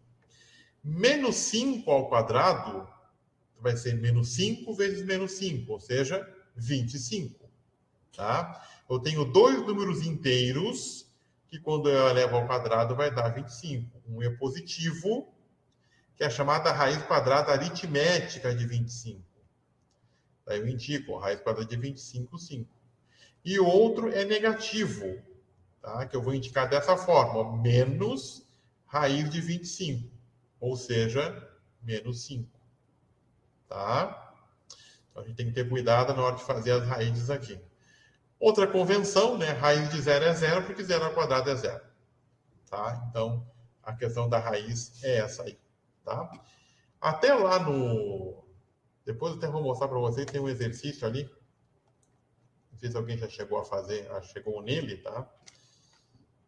Até a gente vai dar uma... Que é o exercício número... É o 38 aqui. O 38 até faltou, né? Eu peço para encontrar o valor do E, mas o valor do E está aqui, né? E é igual a isso aqui, essa expressão aqui, ó. Tá? Faltou botar o E aqui. Tem duas correções que eu tenho que fazer nessa lista, depois eu vou postar essa lista com essas correções aqui para vocês, tá? Antes de passar, então, para múltiplos e divisores e números primos, tá? Só passando um pouquinho sobre a lista de exercícios de operações fundamentais, tá? Aqui, por exemplo, esse exercício aqui do 13, que eu acho bem interessante, é de um livro mais antigo, tá?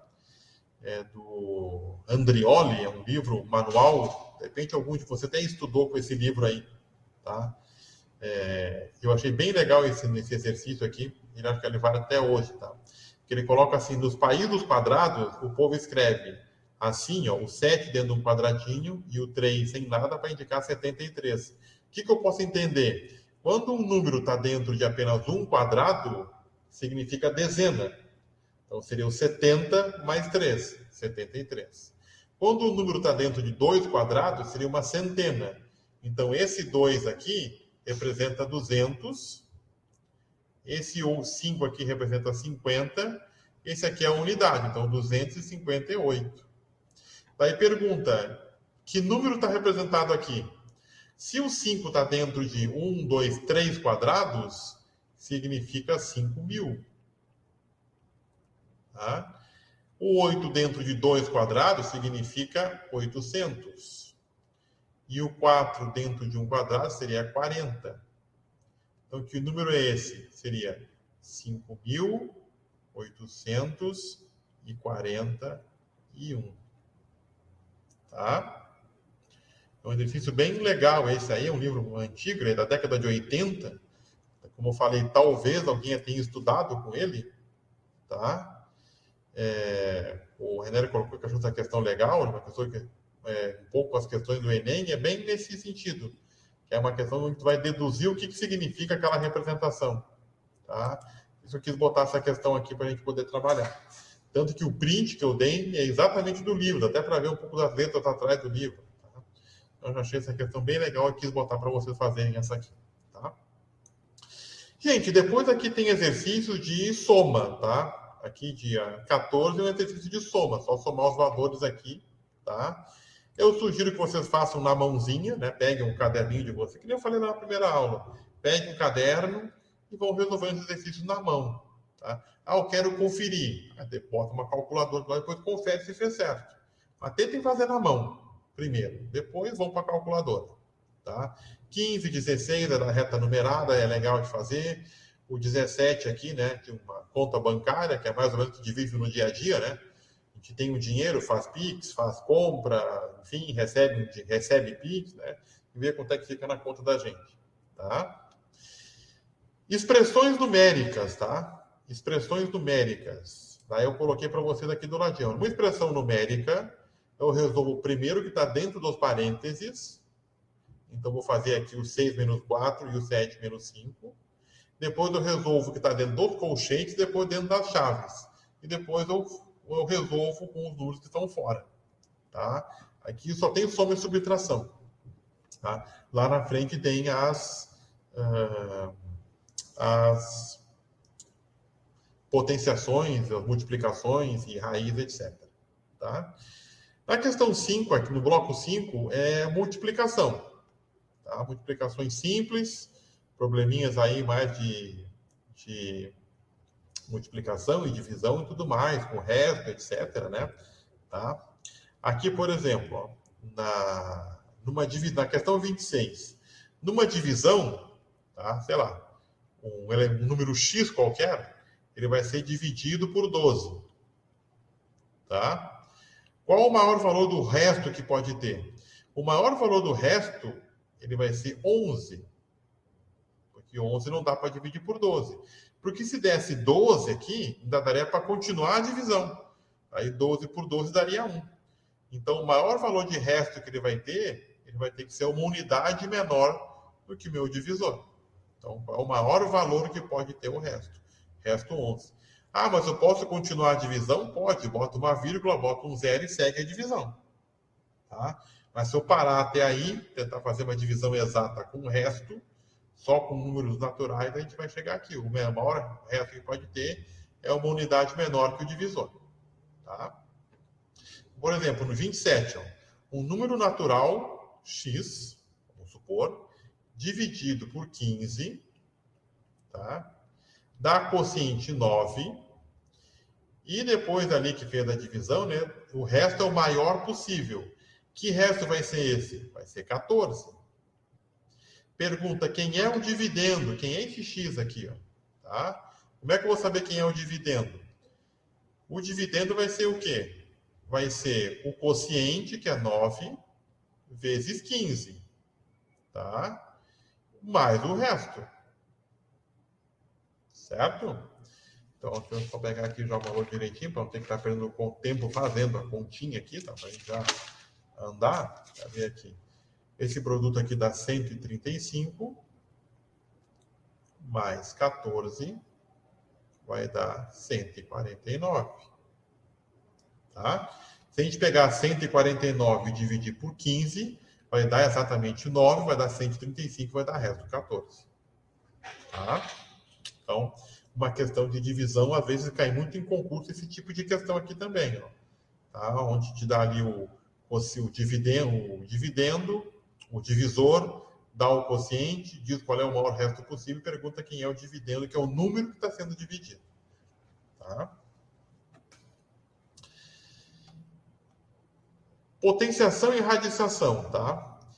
Aqui na forma de potência é aquilo que a gente falou. O que é uma potência? É uma multiplicação repetida. Então, 4 que aparece 3 vezes é 4 na terceira potência. Um C que aparece 4 vezes multiplicado é um C elevado à nona potência, não, né? Um C elevado na quarta potência. E assim sucessivamente, tá? A questão 31, ele pergunta quem é que é maior, 250 na 1 ou 1 elevado a 250. Às vezes aparece muito isso aqui no Instagram, no Facebook, no TikTok, né? Essas coisinhas matemáticas aparecem muito lá. Bom, 250 elevado a 1 é o próprio 250. Tá? 1 elevado ao expoente 250 vai ser 1 vezes 1 vezes 1 vezes 1, 250 vezes. Um monte de 1. Ou seja, vai dar 1. Qual é a conclusão que eu chego aqui? Que 250 elevado à primeira potência é maior que 1 elevado à potência 250. Tá? A pessoa olha ali a potência 1, potência 250, acha que 1 na 250 é maior. Mas se a gente conhecer as propriedades das potências, vai ver que 250 na primeira potência é maior que 1 elevado à potência 250. Tá? Mesma coisa aqui, ó. 400 na 0 é 1.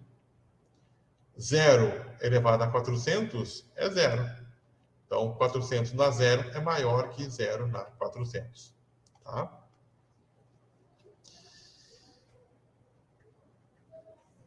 Vamos fazer aqui o 38, tá? Se alguém tiver alguma outra questão que queira fazer, tá? Botou a questão 27, achou engenhosa ali o Rainer. Qual é a questão 27? 27. Essa do dividendo, é bem legal essa questão. Foi por isso que eu selecionei para botar aqui para a gente fazer. Ela é bem interessante. Já vi alguns concursos cobrando questões desse tipo aqui. Tá? Concursos vestibulares, processos seletivos aí para institutos federais, já vi cobrarem esse tipo de questão. Eu achei bem legal.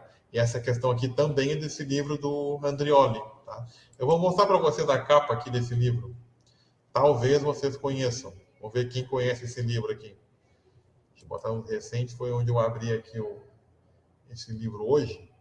Vou carregar aqui o drive. Deixa eu botar aqui nos recentes.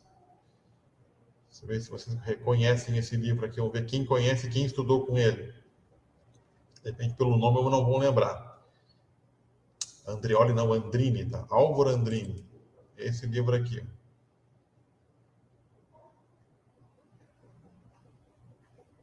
Tá demoradinho para carregar aí. Vamos ver se vocês reconhecem a capa desse livro aqui.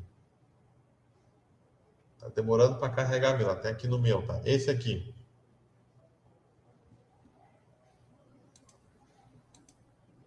Ó. Alguém estudou nesse livro aqui, lá no livro da quinta série?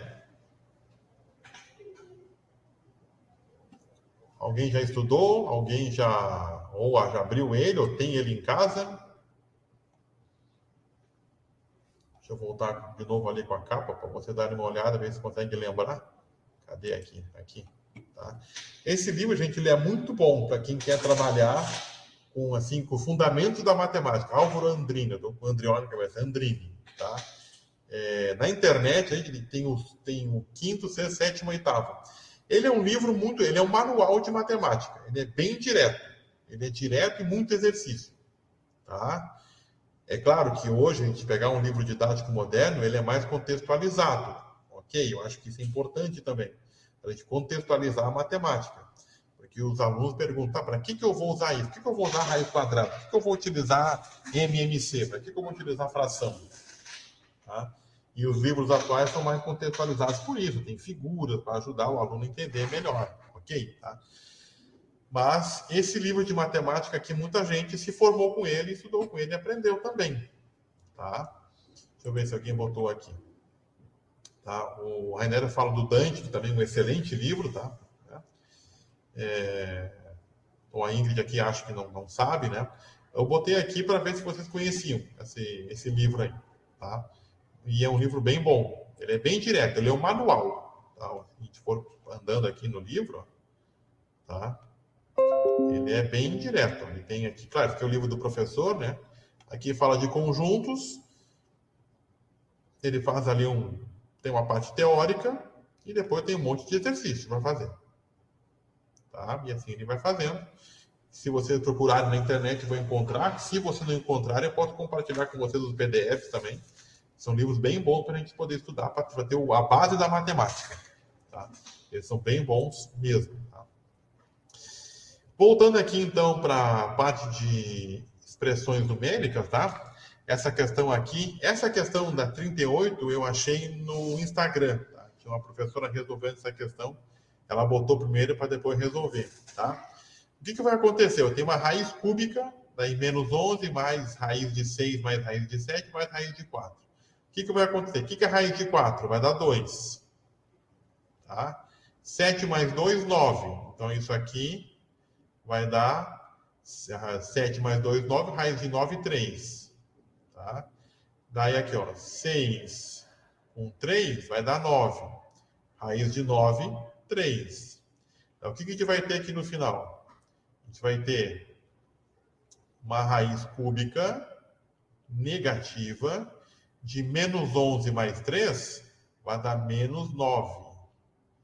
E aí, gente, nós temos uma raiz cúbica negativa de menos 9. Desculpa, 9 não, né? 8. Desculpa, 8. Tá? Raiz cúbica de 8. Ou seja, tem um número que é elevado ao cubo, ele vai dar menos 8? Que número seria esse? Vamos ver se alguém responde aí. O menos 2, exatamente, Rainer. Menos 2. Tá? Opa, aqui. Então, a raiz cúbica de menos 8 vai ser menos 2. Por quê? Menos 2 ao cubo vai ser menos 8. Porque vai ser menos 2 vezes menos 2 vezes menos 2. Menos 2 vezes menos 2 vai dar mais 4 vezes menos 2. Ó, sinais opostos, menos 8. Tá? Então, E aqui vale menos 8. Tá? Eu não tenho, dentro do conjunto dos números reais, raiz negativa ou raiz quadrada de número negativo.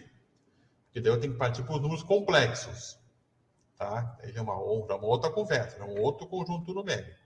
Tá? Mas, para raízes cúbicas ou raízes ímpares, a gente consegue ter sim. Tá? Dentro do conjunto dos números reais. Tá? Gente, vamos falar de múltiplos e divisores, também é um tópico bem interessante, bem importante também, tá? Múltiplos, divisores e números primos. Primeiro, os múltiplos. O que é um múltiplo de um número? É eu pegar aquele número e ir multiplicando ele pelos números naturais em sequência. Então, múltiplos de 5. 5 vezes 0, 0. 5 vezes 1, 5. 5 vezes 2, 10. 5 vezes 3, 15. E assim sucessivamente, tá? Ou seja, os múltiplos de um número, o conjunto de múltiplos de um número é um conjunto infinito. Tá? Lembrando que o zero sempre vai ser múltiplo de qualquer número, então quando eu for iniciar um conjunto de múltiplos, sempre vai estar lá o zero. Sempre. Tá? E todo número é múltiplo de 1 e de si mesmo. Então, o 5 é múltiplo de 5, porque é 5 vezes 1. Tá? E o único múltiplo de 0 é o próprio 0. Aí 0 vezes 0 vai ser 0. Tá? Vou ver aqui que tem um pedido de entrada aqui. Vamos lá. Estou conseguindo aqui. Deixa eu ver aqui os usuários. Acho que a Raquel ela tinha saído, tinha caído e está voltando agora, né? Então, aprovada a entrada, o retorno da Raquel aqui. Tá? Vamos lá. Onde é que eu estava aqui? Múltiplos, tá? Esses são os múltiplos, ok? Não tem muita questão para discutir. Divisores de um número. Os divisores de um número, eles vão compor um conjunto de números que dividem exatamente aquele número, aquele valor. Então, vai dar uma divisão exata. Então, divisores de 60. Vai ser o próprio 60, vai ser o 30, vai ser o 20, 15, 12, 10, 6, 5, 4, 3, 2, 1. São números que dividem exatamente aquele meu número que eu quero descobrir quem são os divisores. Tá? Então, por exemplo, 60 tem 12 divisores naturais. São números que dividem os 60 em partes iguais e exatas. Tá? Critérios de divisibilidade. Como é que eu sei que o número é divisível por 2, por 3, por 4, né? E assim sucessivamente? Eu peguei aqui os principais números aqui, 2, 3, 4, 5, 6, 9, 10, tá? Opa, aqui subiu um pouquinho, quero deixar na tela inteira. Então, eu quis fazer um fluxograma, que eu acho que fica mais fácil de ver, né? Na hora de consultar ali rapidinho. Então, por exemplo, ó, o 2. Como é que eu sei que um número é divisível por 2? Quando ele é par. Ou seja, quando termina entre 0, 2, 4, 6 ou 8. Tá? Quando é que o número é divisível por 3? Quando a soma dos algarismos daquele número é um número divisível por 3. Tá? Daqui a pouco a gente vai fazer um exercício sobre isso, tem um bem legal sobre isso aí. Quando é que o número é divisível por 4? Quando eu vou olhar os dois últimos algarismos do número. Se os dois últimos algarismos forem 0, tipo 100, 200, 1000, 5000, 5600, os dois últimos algarismos forem 0, ou os dois últimos algarismos formarem um número que seria divisível por 4. Tipo lá, 12, 16, 20, 24, 28, tá? 04, 08, tá? Então, quando for o número divisível por 4, os dois últimos algarismos, ou for 0. O número divisível por 5 é quando terminar em 0 e 5. Um divisível por 6 vai ser quando ele for divisível por 2 e por 3 ao mesmo tempo. Então, tem que ser um número par, cuja soma dos algarismos dê um número divisível por 3. Tá? A mesma coisa para o 9. O número vai ser divisível por 9 quando a soma dos algarismos daquele número for o número divisível por 9. E o número divisível por 10 vai ser quando ele termina em 0. Vai ser divisível por 10. Tá? Aí dentro deste tema, tem um exercício bem interessante que eu achei, também nesse livro do Álvaro Andrini, tá? Andrini, eu sempre confundo o nome do autor, do Álvaro Andrini, bem legal, que é esse 41, tá? Que eu peço ali para vocês completarem o número, tem uma lacuna aqui no final de cada número, tá? Deixa aqui eu botar minha canetinha, para que ele seja divisível por alguns valores, tá? Então, por exemplo, aqui neste exercício número 41, na letra A, eu quero que esse número 640 alguma coisa seja divisível por 2 e por 5, tá? Bom, para ser divisível por 2, esse número final ou ele vai ser 0, ou ele vai ser 2, ou ele vai ser 4, ou ele vai ser 6, ou ele vai ser 8. Um desses algarismos pode entrar ali. Para ser divisível por 5, tem que terminar com 0 ou 5. Ou seja, a única possibilidade para esse número ser divisível por 2 e por 5 ao mesmo tempo é que seja aqui um 0. Então é o 640. Tá? Porque quem está limitando é o 5. Para ser divisível por 5, tem que terminar tem que terminar ou por 5 ou por 0. Tá? E para ser par, daí só pode ser o 0. Então é só o 640. Tá? Na letra B, eu quero botar um algarismo aqui, depois do 3, nesse espaço, para que esse número aqui seja divisível por 2 e por 3 ao mesmo tempo, ou seja, divisível por 6. Né? Então, para ser divisível por 2, de novo, ou tem que ser o 0, ou tem que ser o 2, ou tem que ser o 4, ou tem que ser o 6, ou tem que ser o 8. Tá? Então, um desses algarismos vai ter que entrar aqui. Bom, além disso, para ser divisível por 3, a soma dos algarismos tem que dar um número divisível por 3. Então, vamos testar aqui. Se for 430, eu vou ter 4 mais 3, 7. Mais 0, 7. E 7 não é divisível por 3. Então, 0 não dá. Tá? 0 não dá. Então, eu já risco aqui o 0, não dá. Se for 2, como é que fica? 4 mais 3, 7, com 2, 9. 9 é divisível por 3. Então, o 2 pode ser. Será que pode ter outro número? E se for 4? Eu vou botar aqui embaixo. Ó. 430, o espacinho aqui. 4. 4 com 4, 8. 9, 10, 11. Então, já não dá, porque a soma dos algarismos dá 11, não é divisível por 3. Então, não dá para ser 4, 3, 4. Se for 4, 3, 6. Dá por 2, porque é par. E será que dá por 3? 4 com 6, 10. Com 3, 13. 13 não é divisível por 3. Então não dá. 438, será que dá? É par, então dá por 2. 8 com 4, 12. Mais 3, 15. 15 é divisível por 3. Então pode ser. Então aqui pode ser 432 ou 438. Tá? Então, é bem legal analisar essas possibilidades aí. Tá? Eu vou fazer só mais um desses, daí eu vou deixar o demais para vocês tentarem fazer. Tá? O C aqui é fácil, tá? Eu vou fazer com vocês aqui o F. Tá? Eu quero encontrar um algarismo aqui para que esse número seja divisível por 2, por 3, por 5 e por 10 ao mesmo tempo. Bom, o que eu tenho de algarismos? Então, pode ser 0, pode ser 1, pode ser 2, pode ser 3, 4, 5, 6, 7, 8 e 9. Eu listei todo mundo, para ver quem que eu posso encaixar aqui. Para ser divisível por 2, tem que ser par. Então, o 1 já corta fora, o 3 já corta fora, o 5 corta fora, o 7 corta fora, o 9 corta fora. Ficou só os pares. Para ser divisível por 3, o somatório tem que dar um número divisível por 3. Mas só que é o seguinte, ó, quem é que vai me ajudar a matar a charada? Para ser divisível por 10, tem que terminar com 0. Então só pode ser 0 aqui. Ó. Tá? Não tem outra charada, não matou a charada. Tá? Porque para ser divisível por 10, só pode ser um 0 no fim. Vamos testar, né? Ó, é um número par, é divisível por 2. Ó, 2 mais 3, 5, com 7, 12. 12 é divisível por 3, então também é divisível por 3. Termina com 0, é divisível por 5. Termina com 0, é divisível por 10. Tá? Então só pode ser aqui 2.370, esse número que é divisível por todos esses outros números aqui. Bem legal, achei esse exercício aqui.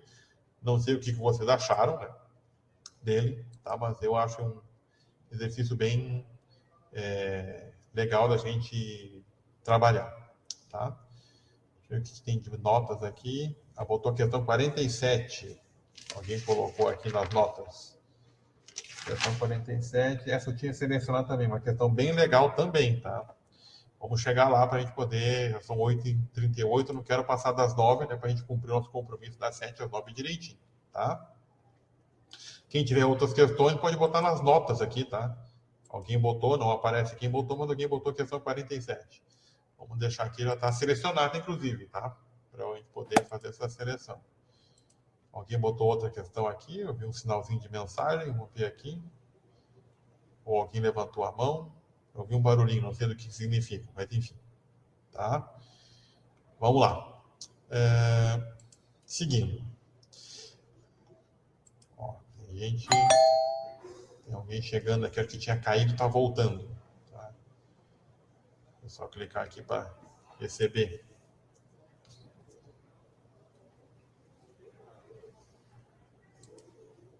Aqui. Tá? Vamos lá rapidamente. A gente tem... Bom, vamos falar de números primos, tá? O que é o número primo? O conceito de número primo é aquele que tem dois divisores distintos. O 1 e ele mesmo. Tá? O 1 e ele mesmo. Esse, então, é o conceito de números primos. Tá? Então, o 1 e ele mesmo, o conceito de números primos. Tá? Ou seja, gente, tá? O número 1 vai ser número primo? Não. Porque se eu usar esse conceito do número 1 e ele mesmo, quem são os divisores de 1? É o próprio 1 e, pelo conceito de número primo, ele mesmo, que vai ser o 1 de novo. Tá? Então, não são divisores distintos. Então, o número 1 não é número primo, tá, gente? Às vezes aparece na listinha de números primos o 1, mas, na verdade, o número 1 ele não é considerado número primo. Tá? E daí, como é que a gente descobre quem são os números primos? Tá? A gente tem um esqueminha que é o chamado crivo de Eratóstenes. Tá? Esse cara aqui, por exemplo, descobriu lá no ano, eu não estou lembrado qual é o ano, tá? Mas foi bem antes de Cristo. Ele conseguiu determinar qual era o raio da Terra, tá? Só com medidas de triângulos, há mais ou menos uns 3.000 anos. Ele é de 200 a.C., tá? Então, por nessa época, ele conseguiu determinar qual era o raio da Terra com um erro de 5% do valor atual, só usando semelhança de triângulos. Nós vamos dar uma olhadinha nisso aí, tá? lá quando trabalhar um pouquinho de geometria. Tá? O que é o crivo de Eratóstenes? Tá? É para ajudar a gente a definir os números primos. Observe que nesse quadrinho aqui, quando eu peguei da internet, o pessoal marcou o número 1 como número primo, mas ele não é, tá? O número 1 ele não é primo. Tá? Então, o que eu vou fazer, tá? Rapidamente. Depois tem até um exercício que vocês podem fazer ali, que é um exercício. Bom, tá marcado aqui, deixa eu ver qual é que é o 42, tá? O que eu faço para descobrir os primos? Eu vou primeiro marcar os primos comuns aqui, 2, 3, 5 e 7, tá? E o que eu faço? Eu vou eliminar todos os múltiplos de 2, certo? Então, aqui, por exemplo, múltiplos de 2, 12, 22, 32, 42, 52, 62, todos os pares eu vou conseguir eliminar, porque não vão ser números primos. Tá? Todos os pares aqui eu elimino fora. Tá? Os múltiplos do 2, que é primo, mas seus múltiplos não são os números primos. Corta todo mundo aqui. Tá? Toda essa galera aqui sai fora. Depois os múltiplos de 3. Então, o C também é par, mas é múltiplo. 9, 15, 18 já cortei, 21, 24, 27, 33, 36, 39 e assim por diante, tá? Eu vou eliminando os múltiplos do 2, os múltiplos do 3, os múltiplos de 5, de 7 e de 11. Eu vou eliminando essa galera. Os que sobrarem no final de tudo isso vão ser todos os números primos naquele intervalo que a gente escolheu. Então, todo mundo está marcado em verdinho aqui nesse quadrado, são números primos. Esse é o chamado crivo de Eratóstenes, tá? Para identificar quem são os números primos, tá? Depois dei uma lidinha aqui com calma, que eu fiz meio correndo, né? Mas dei uma olhadinha como é que funciona a questão aqui de como determinar usando esse crivo aqui para achar os números primos, tá? Por que a gente fala de números primos? Porque todo número ele pode ser escrito na forma de um produto de potências de números primos, tá? E para isso, para que eu uso essa decomposição em fatores primos? Tá? Para achar, por exemplo, o mínimo múltiplo comum, o MMC. Tá? O que é o mínimo múltiplo comum? O que eu poderia fazer? Listar todos os múltiplos de 80, aí são uma quantidade grande, depois listar todos os múltiplos de 120 e ver a união desse conjunto. Ver qual é o menor múltiplo, né, de ambos que é comum nos dois conjuntos. Mas dá muito trabalho. Para números pequenos, beleza, mas 80 e 120 eu vou ter que fazer uma lista enorme de números. Então, vamos usar uma regrinha mais prática. O que eu vou fazer? Eu vou fazer a decomposição em fatores primos. Tá? Eu vou ir dividindo sucessivamente os números, no caso 80 e 20, por números primos. Então, coloco 80 e 120, é divisível por 2. 80 por 2 dá 40 e 20 por 2 dá 60. Dividindo ambos por 2, 20 e 30. Ambos ainda dá por 2, 10 e 15. O 10 ainda dá por 2. Já o 15 não. Então eu divido o 10, que dá 5, e o 15. O 15 dá por 3, que é o próximo número primo. 15 por 3 dá 5. Agora sobrou 2 5, que vai ser divisível por 5 e vai dar 1. Então, 80 e 120, tá? Decompondo em fatores primos simultaneamente, vai ser 2 ao quadrado na quarta potência, ó. 1, 2, 3, 4 na quarta potência, vezes 3 vezes 5. E fazendo essa multiplicação vai dar 240. Ou seja, o mínimo múltiplo comum de 80 e 120 vai ser 240. Tá? Trazendo um exemplo aqui rapidamente para a gente fazer da nossa lista de exercícios. Ele pede para fazer o MMC de 15 e 18. Tá? Então vamos pegar lá o 15 e o 18 e vamos dividir sucessivamente. Dá por 2? O 18 dá. O 15 não. Então o 15 repete. 18 por 2 dá 9. Agora dá para dividir por 3, que é o próximo número primo. 15 por 3 dá 5. 9 por 3 dá 3. Ainda dá por 3. O 3, né? Então 5 e 1, que vai ser divisível por 5, vai dar 1 e 1. Então, fazendo aqui agora a junção, vai dar 2 vezes 3 ao quadrado vezes 5. Fazendo essa multiplicação, 2 vezes 5, 10. 3 ao quadrado, 9. Vai dar 90. Então, o mínimo múltiplo comum.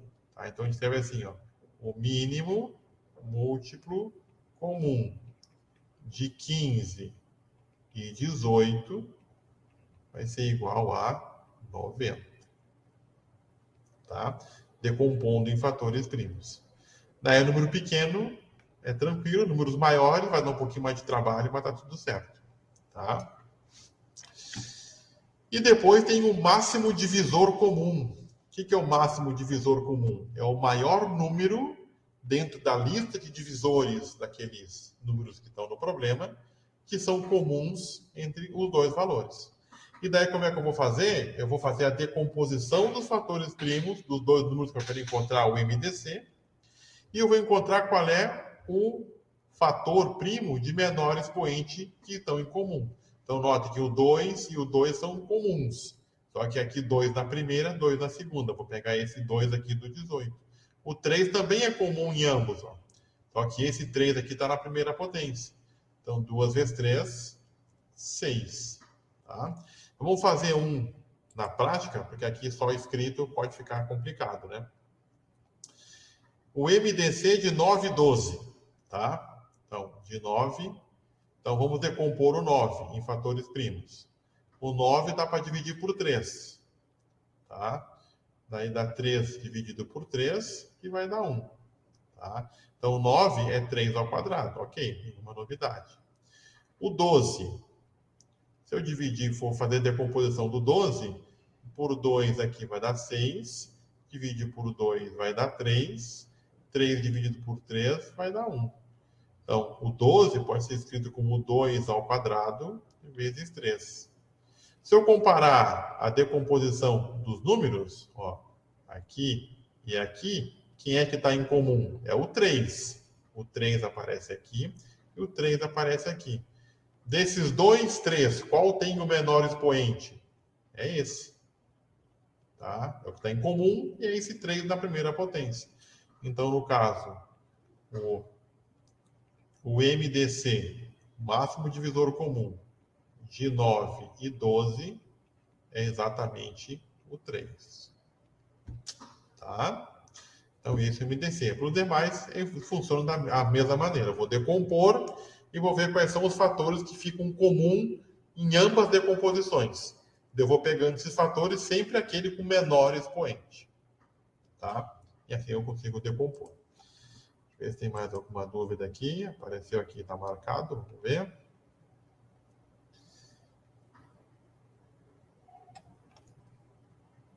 Falando aqui o Rainer do Eratóstenes. Não, Eratóstenes era um cara daqueles assim, aqueles gênios aí. E convenhamos, hoje nós temos uma matemática muito mais desenvolvida. Pense no ano 200 a.C., então há mais ou menos 2.500 anos. Aí ele conseguiu calcular o raio da Terra com um erro de 5% do valor aceito atualmente. Então o cara não era pouca coisa. Tá? Gente, ali no nosso... vocês pediram ali o exercício 47, né? Que é esse aqui da escola, né? Esse? Deixa eu ver aqui. Opa, estou confundido aqui. Deixa eu aqui nas notas, né? Até aparecer a nota compartilhada, é isso? É o 47. É uma questão legal, só que ela está com um errinho, tá? Eu deixei ela já marcada aqui, mas ela está com um pequeno erro ali na digitação, tá? Aqui não é 1.100, não é 11.200, tá? Aqui é exatamente 1.200, tá? Só para corrigir aqui. É 1.200, tá? Senão vai ficar um pouquinho grande demais, certo? Vamos fazer então esse exercício aqui, o 47, tá? Porque é o seguinte, são também problemas bem típicos de concurso, tá? Assim, eu tenho o 46 e o 47. O 46 é um problema de MDC, máximo divisor comum. O 47 é um problema de MMC. Tá? Como é que eu consigo identificar quem é quem? Quem é que é de mínimo múltiplo comum e quem é o que é o de máximo divisor comum? Tá? Não, desculpa, eu confundi aqui. Desculpa. Aqui de baixo também é de MDC, tá? MDC, tá? Como é que eu sei que um problema é de MDC e um problema é de MMC? Por exemplo, aqui o 49 e o 50 é de MMC, tá? Como é que eu identifico quem é um e quem é outro? Problema de máximo divisor comum é quando tem que dividir coisas, tá? Observem aqui, ó. Eu tenho no 43, quero cortar esses 3 fios, então quero dividir. Então, MDC. Uma escola quer distribuir. Distribuir é dividir. Então, MDC. Tá? Como é que eu identifico problemas de MMC? Tá? Um filho visita a mãe a cada 15 dias e o outro a cada 18 dias. Hoje, aconteceu uma visita dos dois. Quando vai coincidir que os dois vão se encontrar novamente? Tá? Então, problemas de coincidência, de partirão juntos novamente. Então, quando eu quero juntar, né, ou coincidir, é de MMC. Então, eu vou utilizar as técnicas de MMC ou de MDC. Tá? Vamos fazer aqui, já que foi pedido, a de MDC, que é a 47, só colocando que tem uma correção aqui, que são 1.200. Não é exatamente aqui o... Como eu coloquei, 11.200. 11.200 está errado. Tá? Vamos fazer o seguinte. Eu vou apagar aqui para encontrar um espacinho. Então, o problema é de MDC. Tá? O que diz esse problema? Uma escola com mais de 500 alunos, então eu não sei quantos alunos são. Diz que são mais de 500. Vai distribuir 1.800 folhas de papel azul, 1.200 folhas de papel verde e 3.000 folhas de papel amarelo para esses alunos. A questão é o seguinte, ó. Cada aluno deverá receber o mesmo número de folhas de cada cor e não vai sobrar nenhuma. Daí que também eu consigo identificar que é um problema de MDC. Tá? O que nós vamos fazer para descobrir, primeiro, quantos são os alunos e quantas folhas vai receber cada aluno? Tá? A primeira coisa que eu vou fazer vai ser calcular o máximo divisor comum do número de folhas, de 1.800, tá? 1.200 e 3.000. Eu vou ter que encontrar o MDC desses dois números. Na hora que eu encontrar o MDC desses dois números, eu vou encontrar qual é o número que eu vou dividir essas folhas igualmente, e isso vai ser o número de alunos. Porque vai ser eu vou dividir exatamente essas folhas, um número igual de folhas para cada aluno. Tá? Então, esse número que eu vou dividir o 1.800, o 1.200 e o 3.000 tem que ser o número de alunos. Então, se eu encontrar o MDC desses valores, eu vou encontrar o número de alunos. Tá? Eu não vou fazer a decomposição toda ali com a escalinha dividindo um por um para a gente não perder tempo. Tá? Mas eu vou dizer para vocês depois, vocês façam e analisem. Tá? Se eu for fazer aqui a decomposição em fatores primos do 1.800, vai dar 2 ao cubo vezes 3 ao quadrado vezes 5 ao quadrado. Isso é o 1.800. O 1.200, ele vai ser 2 na quarta potência, que multiplica o 3 vezes 5 ao quadrado. E se eu fizer a decomposição em fatores primos, tá? De cada um dos números, para depois comparar para ver quais são os fatores que se repetem, para pegar aqueles dos menores expoentes. E o 3.000 vai ser o 2 ao cubo, que multiplica 3 na primeira potência, vezes 5 ao cubo. Então, notem que os três números são escritos em fatores de 2, 3 e 5. Tá? Dos fatores 2, qual é que tem o menor expoente? 2 ao cubo, 2 na quarta, 2 ao cubo. Então, vou ficar com 2 ao cubo. Tá? Depois, o 3, eu tenho 3 na primeira potência, 3 ao quadrado, 3 na primeira potência. Então, o 3 na primeira potência, que é o fator 3, o menor expoente. E o 5, eu tenho 5 ao quadrado, 5 ao quadrado, 5 ao cubo. Então, vai ser 5 ao quadrado. Tá? Então, se vocês fizerem esse produto 2 ao cubo, 8 vezes 3 vezes 25. Isso aqui vai dar 600.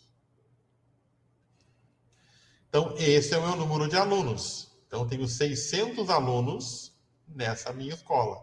Que agora eu vou dividir 1.800 folhas entre 600 alunos, 1.200 folhas para 600 alunos e 3.000 folhas amarelas para 600 alunos.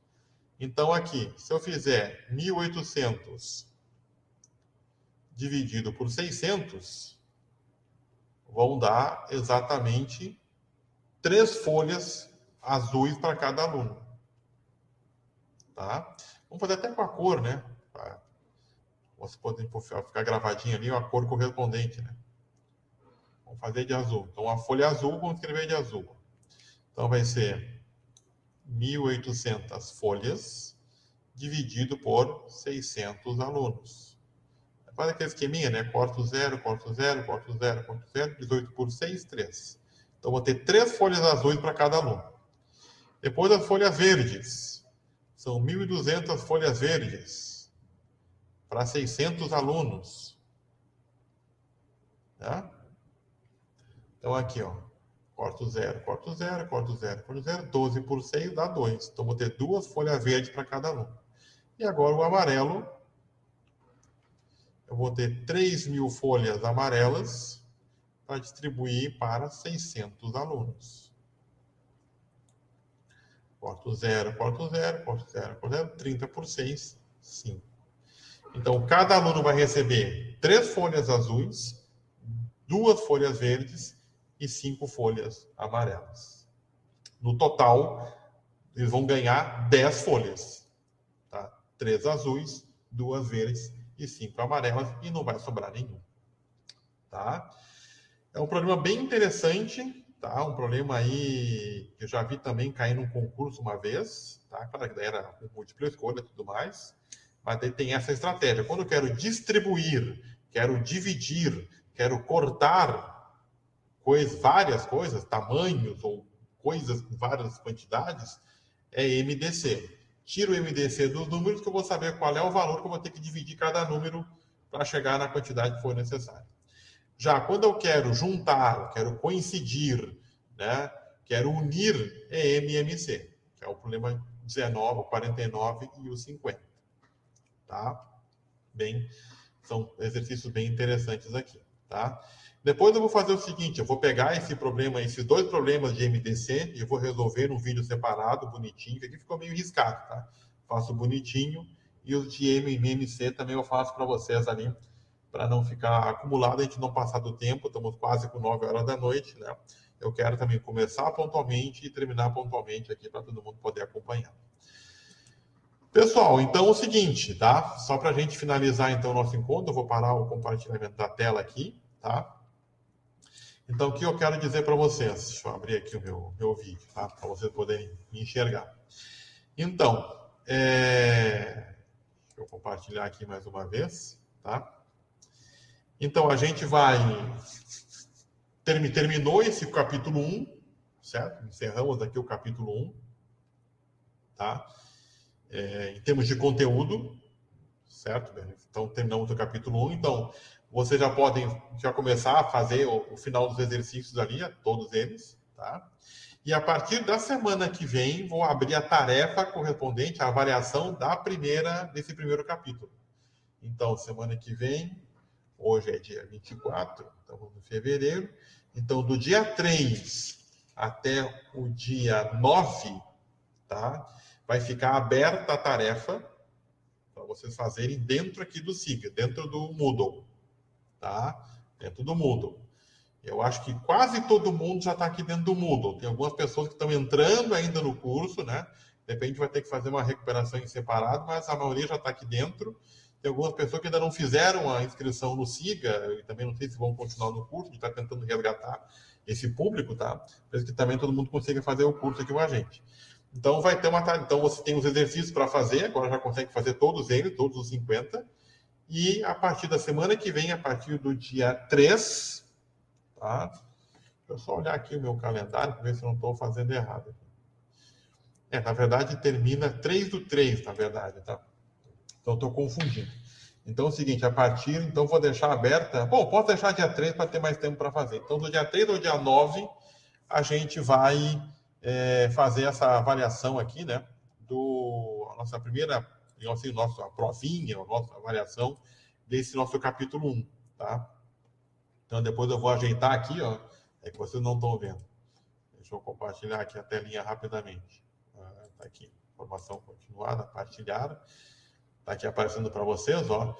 Então, atividade 1, vai ser a nossa primeira atividade avaliativa.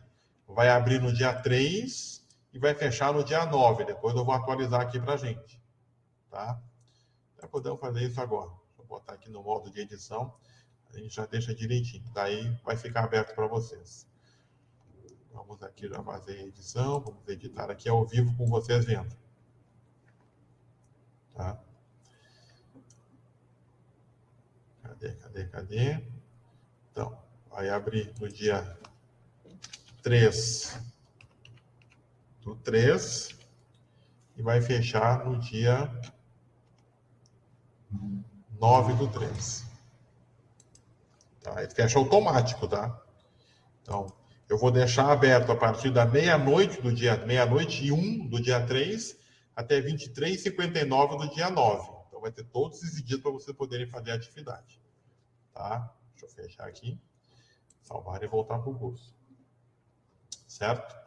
Então, vão ser 10 perguntinhas com base nesse nosso exercício que nós fizemos aqui, tá? E essa atividade vale 20%, vale 50% da nossa nota. Tá? As atividades aqui, somando a 1, a 2, a 3, a 4, a 5 e a 6, vale 50% da nota. Depois tem algumas tarefas. Lembrando que no capítulo 1 a tarefa é fazer o nosso Padlet lá, tá? É uma tarefa, é a tarefa do capítulo 1. A partir do capítulo 2, as tarefas serão exercícios, além da lista que eu vou colocar para vocês tentarem resolver. Então, vocês vão me enviar essa resolução dessa única questão. Uma ou duas, talvez, que vocês vão me mandar lá através do Moodle, tá? Mas daí depois lá adiante eu explico direitinho como é que vocês vão fazer esse envio, certo? Bom, gente, é isso então. Eu quero agradecer a vocês a presença de quem esteve aqui nessa noite de terça-feira. Tá? Agradeço a todo mundo aqui, que nós tivemos para de quantas pessoas aqui? Temos em torno de 10 pessoas aqui presentes, tá? Foi oscilando ao longo da nossa aula. Tá? A gravação dessa aula, vai ser gravada nessa plataforma, conferência web, depois eu consigo baixar o arquivo e coloco no YouTube e disponibilizo para vocês assistirem em algum outro momento, ou para quem não pôde assistir hoje, pode assistir em outro momento.